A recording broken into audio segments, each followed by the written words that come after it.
find such a love at our age. Whoever thought we could dance on a thrilling... Welcome to Couples Therapy in 7 Words. I'm your co-host, Judy Alexander, and I'm here with my husband, Dr. Bruce Chalmer. Well, hello, Judy. Hello, viewers and listeners. Judy, tell folks the title of our episode today. Polyamory, Lessons for Monogamy and Burning Man, an interview with Kathy Slaughter. And Kathy Slaughter was just fascinating. Yes. We just finished Yes. our interview with them. And I'll just leave it to folks to check that out. We mentioned at the end of the interview, actually, we'd been talking about doing an episode on polyamory for quite a while. I hadn't managed to arrange someone. Mm-hmm. And along comes Kathy, and that perfect person to discuss it because they're in a polyamorous relationship themselves and a therapist, right? They're a therapist, yes. And work with folks at various stages along the way, and they're very articulate about it. And obviously, well, one of the things that Kathy had done was a TED Talk, which has like over 400,000 views at this point. And so obviously they've had some experience talking about it, and it was a lot of fun and a nice person too. Yeah. So we invite you to stay tuned for that. First, I want to put in a plug for our books, and as I've started doing, I want to give you a reason to buy these things. Not merely the fact that I wrote a couple of these books, and I think they're good because I wrote them, but I want to give you some reasons for actually buying them. So if you could, yes, hold up our props here. Go ahead. It's not about communication. Why everything you know about couples therapy is wrong. Yeah, that's my more recent book. That's the one. How can I characterize this? Why should you buy that book? You should buy that book if you're, first of all, if you're a therapist yourself, you should definitely buy that book. It will challenge your ideas, I hope. It will be provocative. It'll make you want to shoot me an email telling me how wrong I am, and I will love to get that email because you're probably right about how wrong I am. I love that. So if you're a therapist, absolutely. If you're not a therapist, which is most of you watching this, you should get that book because it'll help you know how to make use of therapy. It'll bust some myths about therapy, and it'll actually help you find maybe a therapist that's right for you. So all of those reasons are good reasons to get that book. Then there's, as you always like to call it, the book that started it all, Reigniting the Spark. Why stable relationships lose intimacy and how to get it back. Yeah, and the reason to get that book, it's funny, I'm just sort of abstracted a bunch of feedback I've gotten about that. The reason to get that book is it'll help you feel better. It actually will help you feel better. It's funny to say that. It's got this sort of, reigniting the spark, why stable relationships lose intimacy and how to get it back. It's sort of almost a, it's a left brain kind of title, Yeah. But well, it's... you've gotten comments from people who said, one woman I think said her relationship wasn't even in trouble, but reading this just kind of got her going. Yeah, exactly. So there's just, even if you're not feeling bad, it'll help you feel better. Yeah. If you are feeling bad, it'll help you feel better. And while we're on the subject of books that'll help you feel better, I want to tell you about a book that I haven't even written yet. We'll get to our sponsor in a second. No, a book that I'm in the middle of. I'm maybe about 2/3 of the way through right now. Yeah. And the working title of that book is Betrayal, Forgiveness, and Faith. And boy, is that a book designed to help you feel better, especially if you've been betrayed. And, betrayal is a big issue. That's most of the folks I'm working with. Everybody has been betrayed in some way. If you've lived long enough, you've probably been betrayed one way or another. And betrayal, there's small betrayals and there's big betrayals, and I'm talking about a lot of the big ones. So that book is, watch for that. Of course, we will make a big hoopla about it when it actually exists and is published, which is still a few months down the line. Yeah. Now, let us put in, speaking of books that help you feel good, and I'll say better, but I'm just going to say help you feel good, we have... The Blue Tent, Erotic Tales from the Bible by Laria Zilber. By Laria Zilber, and she's really good at making you feel good. I know that from personal experience, what can I say? Judy, why don't you tell us who Laria is? Laria is me. Exactly, Yes, Laria is your Laria. pseudonym. And you have written a wonderful, if I may be so bold as to say, a wonderful, beautifully written, very hot book of erotica, and also wonderful from the point of view of midrash, for those of you who know what that term is, it's sexual midrash. In other words, midrash is, or why don't you explain to people what midrash is? It's filling in the lines of what's between the lines in biblical stories. Exactly. So not everything is spelled out in the Bible. So I erotically spell out what's going on between the sheets, so to speak. Yes, and midrash itself is as old as Judaism. That's Right. what It's that's not. what we It's do. not. It's not sexual. It's not. It's Well, usually not sometimes it sexual. is, but yes. But I guess it gives deeper explanations for all the different stories in the Bible. Yeah. So what I'm just doing is doing sexual midrash, is giving a deeper sexual explanation to stories in the Bible. So you have your couples, Adam and Eve, Adam and Lilith. That's a midrash right there by itself. Abraham and Sarah, David and Bathsheba, Solomon and the Queen of Sheba. So we've got all these different couples. David and Jonathan and Michal. All of these, right? Different groupings, and it's just I really so enjoy how it is based in a deep love and deep knowledge of the stories in the Bible. So if you're into biblical stories and aren't freaked out by the concept of erotica about biblical stories, you will absolutely love this book. Go to lariazilber.com and you can find information on it. Go to Amazon and search for The Blue Tent Erotic Tales from the Bible. Don't just search for the blue tent or you'll get pictures of blue tents. Go, all right, merchandise. You want a blue tent? We'll sell you a blue tent. No. Blue Tent, Erotic Tales from the Bible, and you will get Laria's book, and you can buy it there. And Judy did the audio. The audio, right. And boy, talk about a nice thing to have an audio book for if you're a couple and you'd like to have a wonderful voice of my beautiful wife here. Yes, you can listen to it together. You can listen to it together. So we hope you will do that as well. So let us go to our interview with Kathy Slaughter, and we'll see you on the other side. Our guest today is Kathy Slaughter. Kathy leads Soaring Heart Center in Indianapolis, Indiana, offering talk therapy and coaching. In their off hours, Kathy co-creates spaces where humans blossom at regional Burning Man festivals. Their presentation, Love Lessons from Open Relationships, a 2018 TED Talk, has over 400,000 views. Kathy is a member of a polyamorous family and describes themselves as a late bloomer in the queer world. Kathy, welcome to Couples Therapy in 7 Words. Thank you so much, Judy. I'm happy to be here. Well, we're delighted to have you. So we always like to ask our guests to start off, how did you get into the work you do? Tell us something about your own journey into this work. Yeah, absolutely. I was a very different person when I decided to become a therapist, actually. I started my undergraduate experience at Purdue University, a fairly conservative, big university here in Indiana, and originally thought I would be a lawyer. That was like the plan for most of college. And then as I was filling out my applications for law school, I was getting twitchy, very twitchy. And I also had learned about the existence of an MSW because a lot of the law schools I was applying to had MSW joint programs with the JD. So you could get both the law degree and the master's in social work. So I talked about that for a hot minute. And then I realized, no, really, my heart is with helping people heal and achieve stability in their lives. Like I wanted to become a lawyer to help protect people, to help serve families. And suddenly the MSW seemed much more closely aligned with my motives than becoming a lawyer. And I also believed that becoming a therapist would help me become the kind of person that I wanted to be, where it felt like, yes, I could be a really good lawyer. I wasn't sure that was going to actually lead me to any personal happiness as a profession. So had some real solid self-interested motives as well in that decision. That's how I got here. I went from Purdue straight to Michigan, got my MSW, and I've been working in the clinical field since 2006.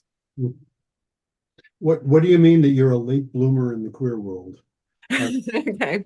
Well, like I said, when I decided to become a social worker, I was a very different person. 20 years ago, I was a registered Republican, a practicing Catholic, and I thought I was straight. Okay. And now none of that is true. So, it took me took me a long time to really prioritize delving into my sexuality in that way. I think largely because of the Catholic upbringing, also because my early life was very much dominated by a lot of trauma and difficulty that was fairly consuming. So I kind of knew back then, I don't think I fit in these categories quite, but I don't really quite know what to do about it. And it's not quite so painful to really bother with it yet. And I finished school and got married and was doing the whole baby therapist thing. And it just wasn't a priority until we opened our marriage about 10 years ago. And definitely the motive towards opening our marriage was both of us kind of had lingering questions about who we were in terms of intimacy and relationships. And my husband and I knew that when we got together. Um, but that was really where it became like, okay, let's actually look at this. Let's experiment with this. Let's see what's going on here. And um, before COVID, I definitely knew that I was bisexual. And then as COVID created more space for many of us to confront many things we didn't want to, I started to really hone in on a clear understanding of my gender identity.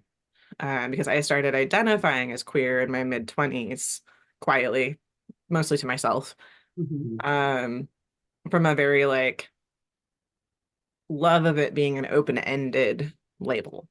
And that's still my preferred label, and I still mean it in a very open-ended, not cis, not straight. Do we really have to get into the details kind of way? Um, and our understanding of gender in our field has shifted a lot across that same 10-15 year span. And so it became important to me to have a more accurate way of discussing my experience.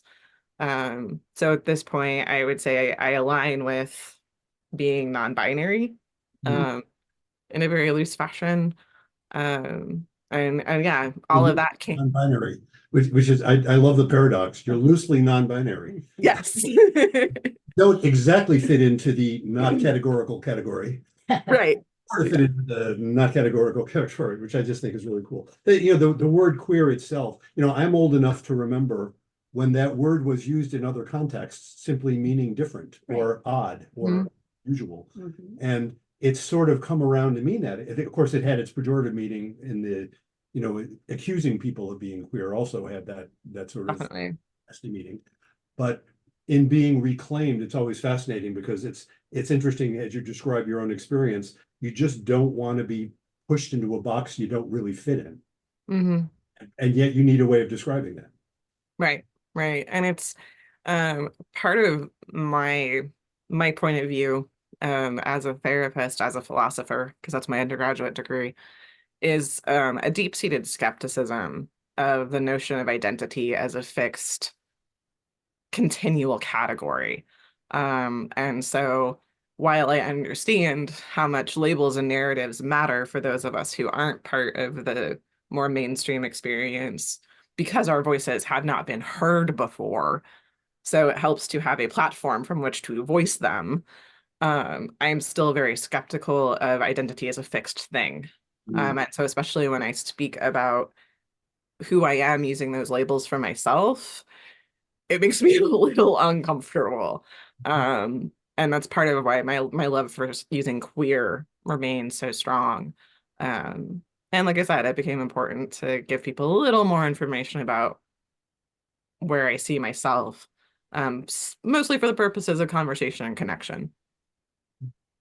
So how do you define a polyamorous relationship? Because I know in your TED talk, you had this chart that like a gazillion things. So can you talk a little bit about the different levels and like all the different stuff?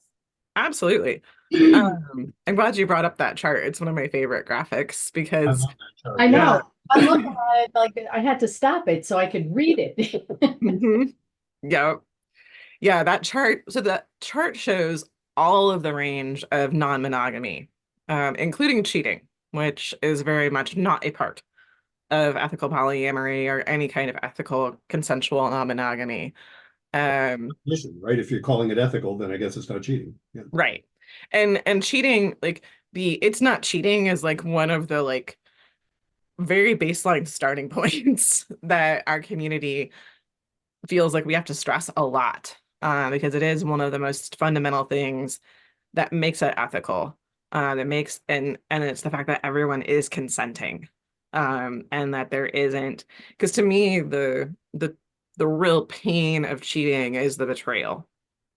Like that's really what the wound.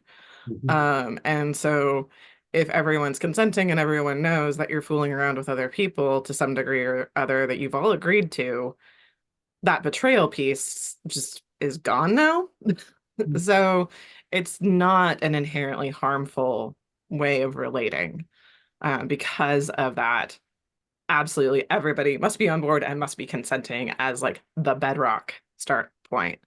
Um, so within non-monogamy, the potential practices are legion. As that graphic shows, there's a bajillion ways to go about it. And polyamory happens to be one of them. Happens to be the one that I naturally gravitated towards very quickly, actually. Well, Um, listeners that haven't seen the chart, you want to talk about the different levels? sure. What do you mean Yeah. by? Yeah. Right. Yeah. So at its most basic level, I in my life I sort everything in my head by spectrums. And so the non-monogamy to monogamy spectrum is one way you can think about this in a more simplified thing that will be easier to describe in words. So at one end of the spectrum, we have traditional monogamous married, two people who are exclusive as a pair bond for life, hopefully. At the other end of the spectrum, you have relationship anarchy, which is literally connect with whoever you want, however you want to, and figure it out as you go along. And there's multiple stopping points in between. So like closer to the monogamous pair, we have what most people are familiar with, which is swinging. Swingers are typically people who are pretty monogamous pair bonded, and they often view having sex with other people as a recreational activity that they engage in as a couple. It's a very couple-centric way of being open. So swinging is closer to the monogamous end of the spectrum. Um, Polyamory, and like in and around swinging, you have what I would call kind of the cluster of open practices. So like people where it's like, if you're on a business trip, you can hook up with somebody and that's cool, but we're not doing any of that here at home kinds of practices. Or everyone is aware that dad's business trips include having fun. But there's basically, as you move across the spectrum, the amount of restrictions around how you can connect with other people weakens. Mhm. And polyamory, I think, in most iterations is kind of in the middle-ish. Because even within polyamory, you have like 5 or 6 different ways, primary ways that people go about polyamory itself. Um, and so hierarchical polyamory is much closer to the monogamy end of the spectrum than non-hierarchical polyamory is. Um, The hierarchical would mean you have a primary partner, mhm. have other relationships that are also honored, but they're not the primary partner. Right. And so there's a built-in, um, this relationship will get attended to first. Mhm. Default operating in hierarchical polyamory, or non-hierarchical polyamory, strives for a much more egalitarian, from each to each as needed way of being in relationship. So it's closer to the relationship anarchy end of the spectrum. And you'll have Venn diagram overlap in these places too. So like a lot of people who are non-hierarchical polyamorous would also say they identify with being a relationship anarchist as well. Mhm. Some relationship anarchists would agree with that overlap, some wouldn't. Um, a lot of these terms are also very much up for debate, and definition and redefinition, within our community as well. So You I all hope live in the same house, or everybody has their own domicile, or how does that work? all of that depends. Like that's part of what is both liberating and terrifying about polyamory in particular, because to me, like swinging and being open are practices that, um, yes, they're open, and yet they also allow a lot of that traditional monogamous relationship to stay intact, which is cool. Like, no judgment, just realistically speaking, in my experience, that's what it looks like to me. Um, If I can expand on that a little, so that, tell me if this is right, that the implication there is you have a couple, perhaps they have kids. mhm, It looks like, because it is, they are a couple raising their kids and they're responsible for those kids. They may right, have sexual and perhaps more than sexual relationships with other people, emotionally deep relationships as well. But there's still a primary couple raising their kids. So it right. looks monogamous in that way. Yeah, so like their daily life looks a lot more like a typical monogamous couple, just when they go out with the girl, their version of going out with the girls is they go over to their other partner's house for a date night. Yeah. Um, where when you start to get more into polyamory, especially the non-hierarchical style, which is the one I'm the most familiar with because that's the one I practice, um, the sky is the limit. Mm. Um, and anything about how, especially at the relationship anarchy end of the spectrum, anything about how a relationship operates is up for debate, Mm. based on the particular desires and synergies of the various people who are actually in those relationships. So there's a lot of like generally speakings, um, and there's also a lot of incredibly individualistic setups. And all of that just kind of depends on where people are at in their lives when they come together. So if you're talking about like I would say one of your more typical things that you see, um, at least here in the Midwest where I live and practice polyamory, is your married couple who have like teenaged children. And so now they're in their like 40s, they're wondering what else is going on in the world. And so they decide to open their marriage to some degree. Those people already have kids in common. They probably already own their house. So they have a lot of financial entanglement in common. Those types of people often pursue a more hierarchical polyamory, or even if they don't, in practice, their life is already fairly settled and fairly defined. So they're probably going to continue to live in a separate house from whoever they date, if only because that momentum and that solidity was already there. Where you have like Sure. a younger couple in their 20s who's like hearing about this polyamory stuff because it's having its day in the sun again, and they decide to jump into it while they're renting an apartment. They may find that there's another couple of people that they really drive with, and the next time everyone's leases are up, we're going to try and move in together. Um, and anything and everything else like that, very much depending on your own desires as a person. Mm. Um, and so in in a sense, it's very liberating because you can make so many choices independently from one another rather than it just being, I am in this exclusive committed relationships. And so now this relationship is who I live with, who I cook with, who I sleep with, who I have children with, who I financially plan for the future with. Like all of those pieces can now be renegotiated and possibly shared. Mm. Yeah, it's interesting. One of the things that I know, um, and people don't come to me, I'm not in a I'm not in a polyamorous relationship. I'm quite, male cisgendered heterosexual monogamous. Yeah. I'm I'm whatever you how do you classify that? It's like, what have I got to say about this? Yeah, which is mainstream privileged, right? No. But having said all that, I'm a couples therapist, so I encounter folks who have opened their marriages or do various things. They say people don't seek me out because I'm a polyamory expert, because I'm not. But what I notice happening often in those phenomena, central to what you're talking about when you talk about consent being crucial, transparency is crucial. You Hmm. know, just have to be you have to be clear about what you're doing. And the Right. fascinating things that arise among the folks I've worked with who have opened up relationships is Well, often, for example, one of a married couple will say, I want to do this, and the other will feel like I can't say no or I'm going to lose the person. And so they are agreeing, but they're not really agreeing. Or Mhm. they are really agreeing, but then the shit hits the fan. Right. It's often the case. And I was just, fascinated as you're describing the sheer multiplicity of options. Hmm. And on the one hand, that's liberating. And on the other hand, that must be terrifying. Yep. Combination. Yeah. Yeah, speak to that. Yeah. Oh my goodness. So, um, yeah, not, I do want to point out that not everyone who decides to engage in non-monogamy is already partnered, especially among younger people. There's kind of a generational split Mhm. um, in and around like late 30s, early 40s, not older in like 30s, early 40s, and younger, because of the impact of social media and when people learned about polyamory as an option.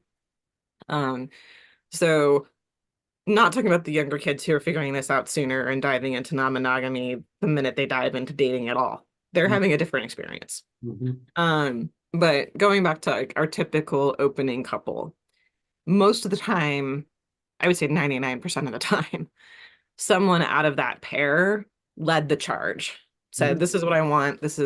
We're like, I need this to be happy. Or at least brought it up and started the conversation. Like there's always a lead and there's always a follower in this evolution. And sometimes the follower is really incredibly reluctant. And so reluctant, in fact, that I would say it's unethical for that relationship to continue. Um, just generically, obviously, case by case is different, as we know as therapists.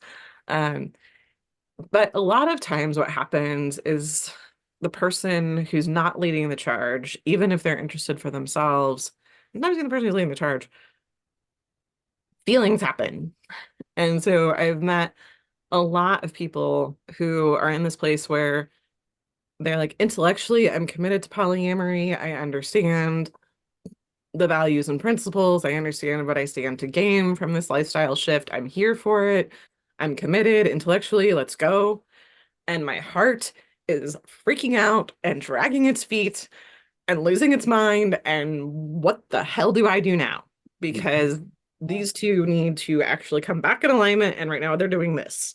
Mhm. Um, and that's the bulk of the people that I work with that are in the process of opening, where it's like, okay, we're really trying to do this. And oh my goodness, this avalanche of emotions that we did not expect. That's a really, really common experience, Yeah. I would say. And it's what a lot of polyamorous self-help content is also aimed at helping. Yeah. Um, which is part of why I'm arguing it's really incredibly common. Yeah, I can, Um, it's, unless you're really secure in your relationship, it's got to set everything totally off kilter. You yeah. know, what if he finds somebody else more attractive and then leaves me? And, you get the, Mhm. Yeah, it definitely, I would say it takes the blinders off in some ways. Um, Lola Phoenix, a columnist in the UK that I work with, they like to say that monogamy can give us an illusion of security. Because realistically, anyone can leave any relationship at any time for any reason. As I true. so often point out to my, cisgendered heterosexual monogamous couples, Right. it guarantees nothing. Yeah. Yeah. Like we've made promises. We hope that things will continue. You know, and realistically, it could still fail.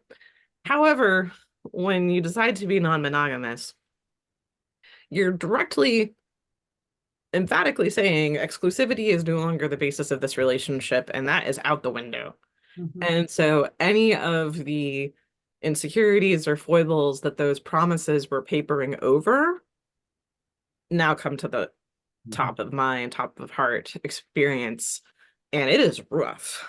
And I've noticed a lot of people, because my first specialty was working with people that were childhood trauma survivors of Mhm. various flavors. So the particular breed that I see is folks who thought they dealt with their trauma or didn't realize they had all this trauma and felt secure in their relationship, and then they opened, and now all of this childhood trauma fueled insecurity shows up on the scene.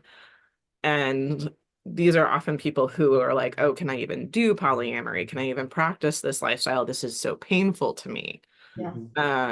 And it's when I first got into it 10 years ago, everyone was talking about jealousy, but no one was really talking about insecurity. And if they were talking about insecurity, they weren't talking about it at any depth.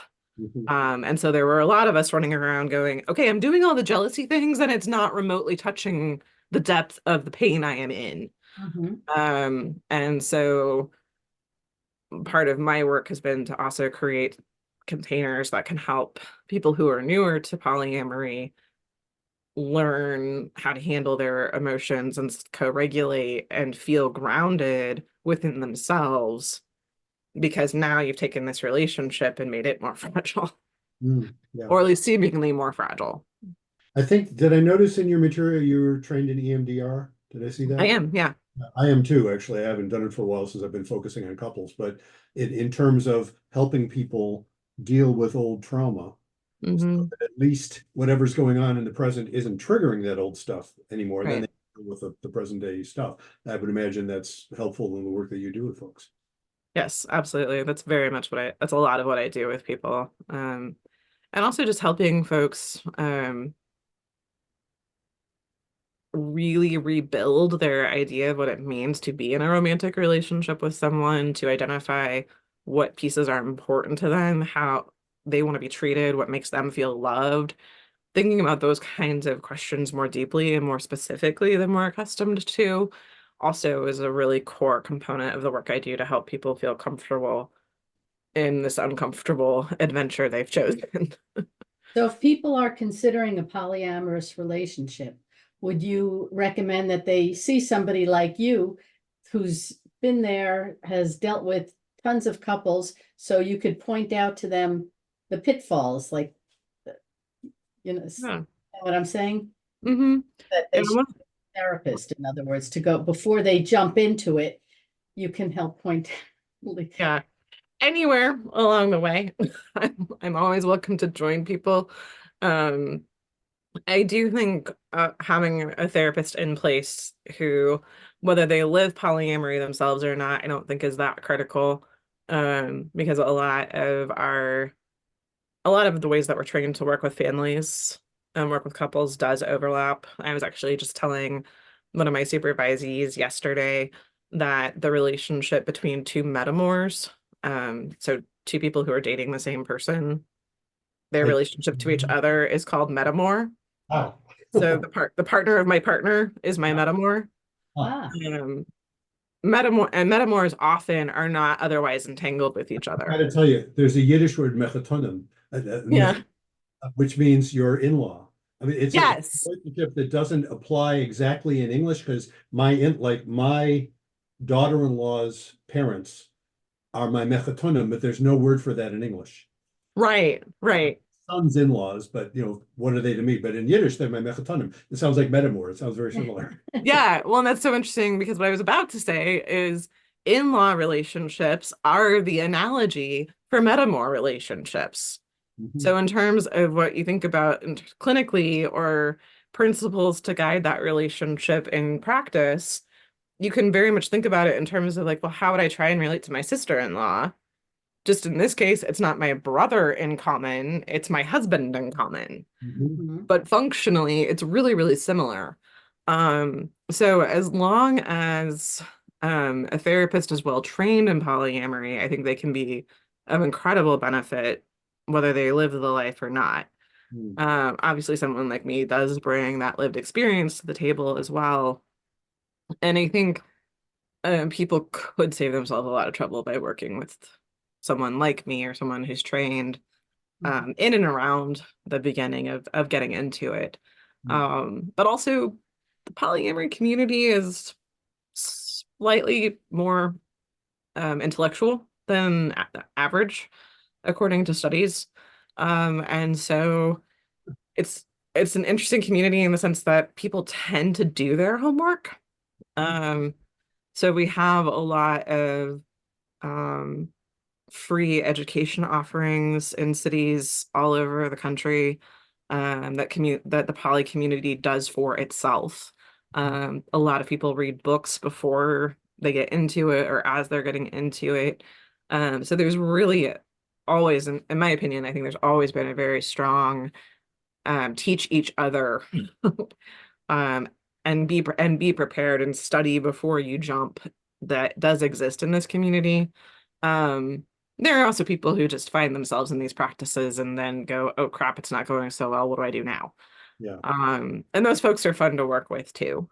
Mhm. So It's, you're reminding me of remembering, well, I guess this happened a lot in like the late 19th century, but then, in my lifetime in mid 20th century, intentional communities, the concept of intentional communities, where again, tended to be intellectual, tended to be challenging, sort of received wisdom.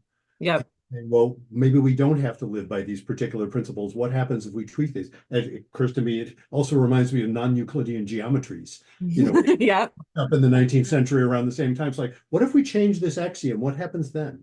And Yeah. it's sort of like what happens with polyamory. What if we change just this one axiom about the exclusivity bit? What if we toss that out? What geometry do we get then? And you Yeah. like metaphors then. It's really fascinating. Yeah. hmm Definitely. I would agree with that. And for me, the advanced promise of this relationship style, in my estimation, is an opportunity to relearn how to do community. Mm. Because I think a lot of people who look like me, who come from conservative backgrounds, don't know how to do community very well. We were raised in a world where self-reliance was key, looking like you had everything together was critical. And so knowing how to have close, intimate, supportive bonds outside of our romantic partners or our biological family, it's not something we're super good at. Like loneliness is currently being declared an epidemic by the Surgeon General. Like our culture is not so great at community. Um, and I'm not saying this is the solution, but I do think part of the solution is polyamorous people learning how to do these intimate relation ways of relating outside our general norm. Mhm. Because there are some skills and there are some practices that we need to rediscover, I think, in order to have strong community again. And Uh, that would apply even to people in monogamous relationships, in intentional Absolutely. relationships. I'm reminded of, well, we've seen this with several of our guests actually. One of it, when we interviewed a rabbi who happens to be a gay man, um, hmm he was talking about lessons that gay men can teach heterosexual couples about, hmm like, how do you talk about monogamy? Because the assumptions aren't tend not to be the same among gay men as they are among cisgendered heterosexual couples. So Definitely. how do you talk about that stuff?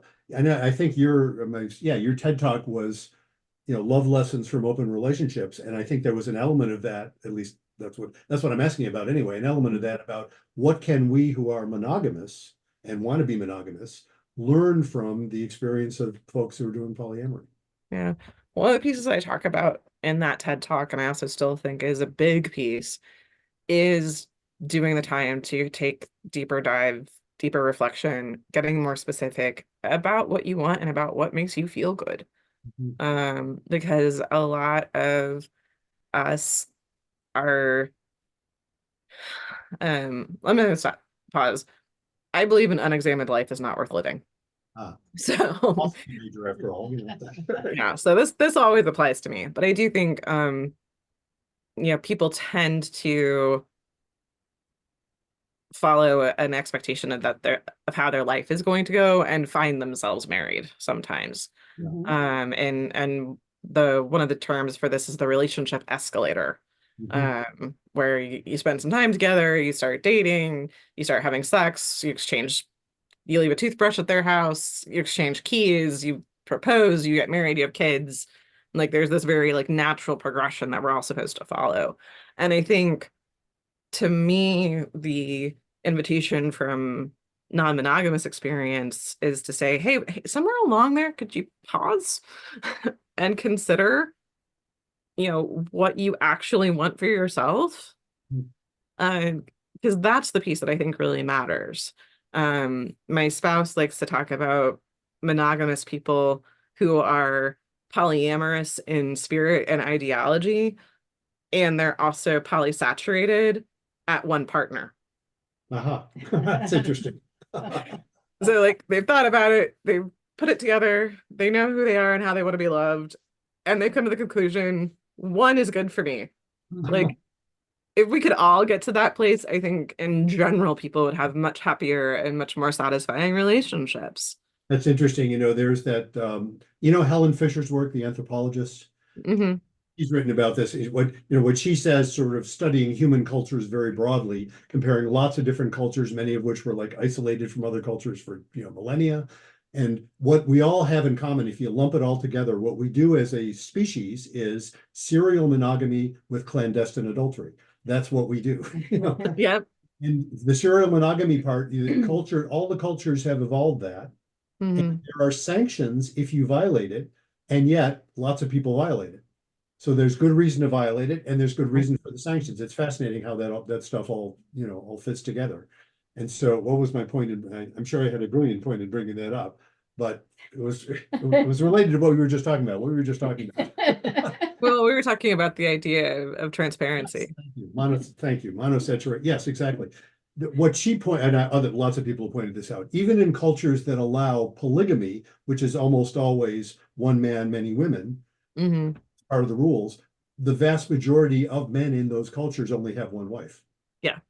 They can only afford one wife, perhaps, Hmm. or perhaps they're polysaturated, Right. Yeah, one's enough.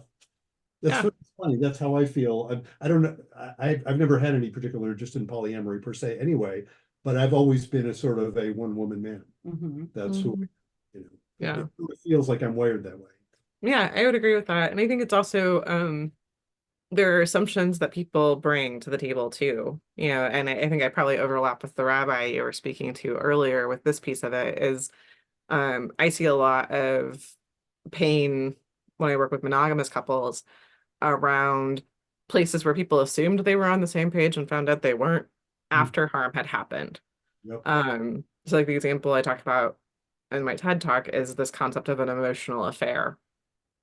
And, I think there's a lot of discussion around how secure you can be in your relationship if your partner has a best friend of the opposite sex. Mhm. Like, that's a situation that makes a lot of people uneasy, understandably. Like, there is definitely, like, affairs do happen through intimacy creep, for sure.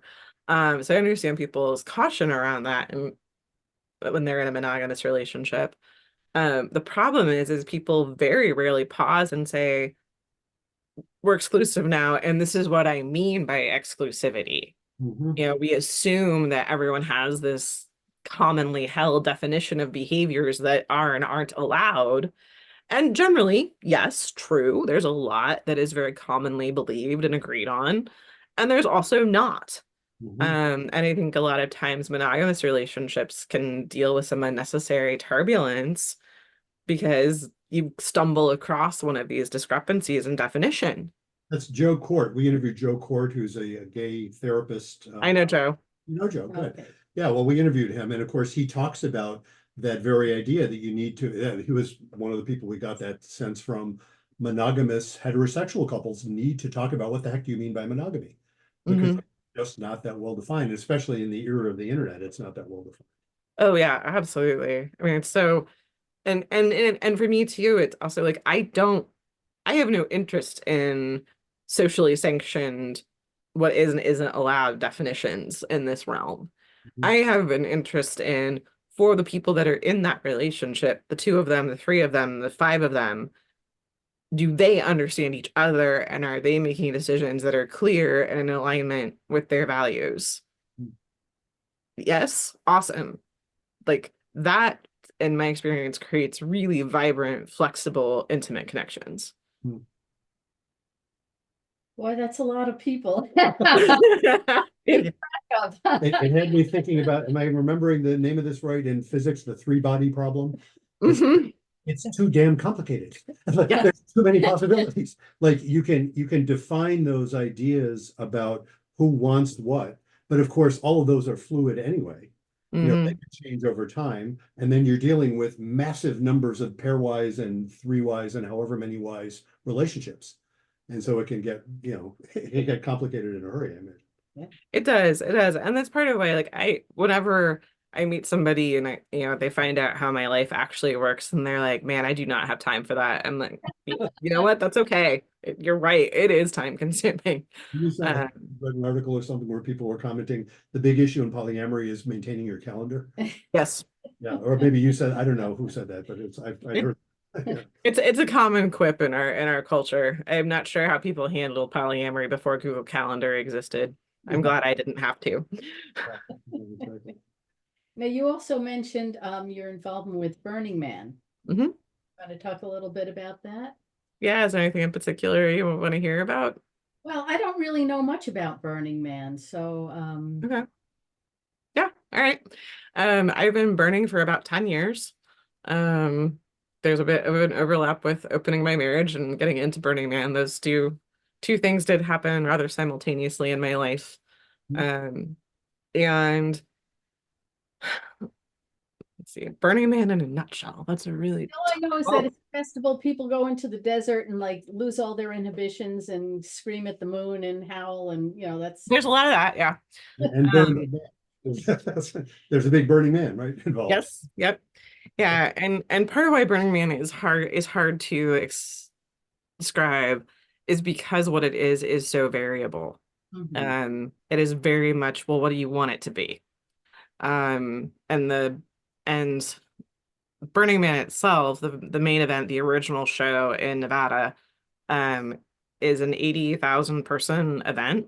Like the venue and the whole city gets put together is like 2 miles across at the diameter. So it's a massive phenomenon. And it's completely put together through the will and the creativity of the people who are participating.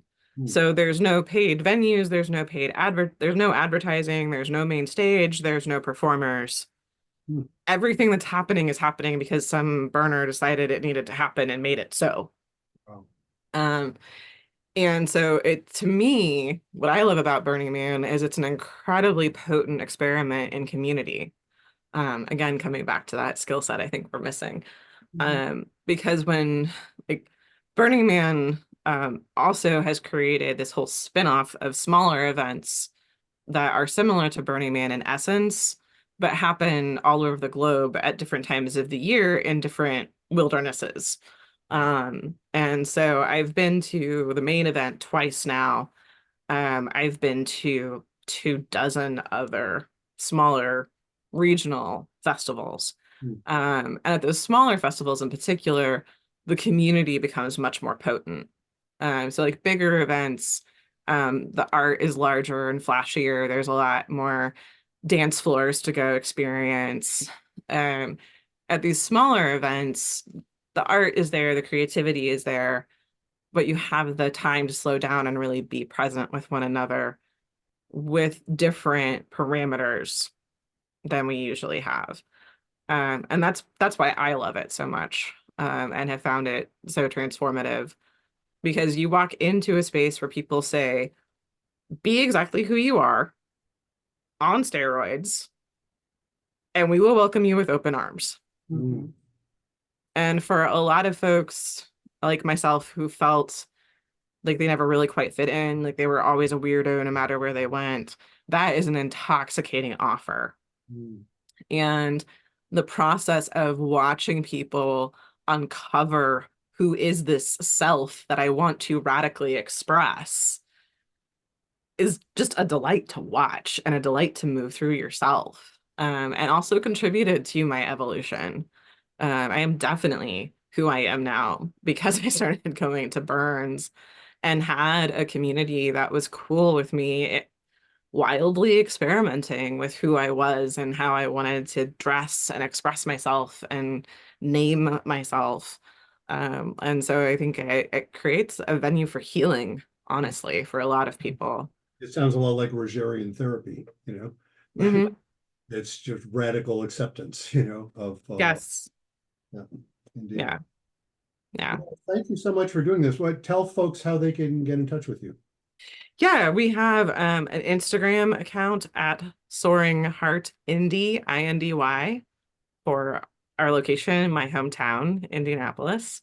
So you can find us on Instagram, or the best place to look us up is our website, soaringheartcenter.com. That is our main communication hub, and our email list will definitely make sure you're aware of everything we're up to and all of the offerings we create.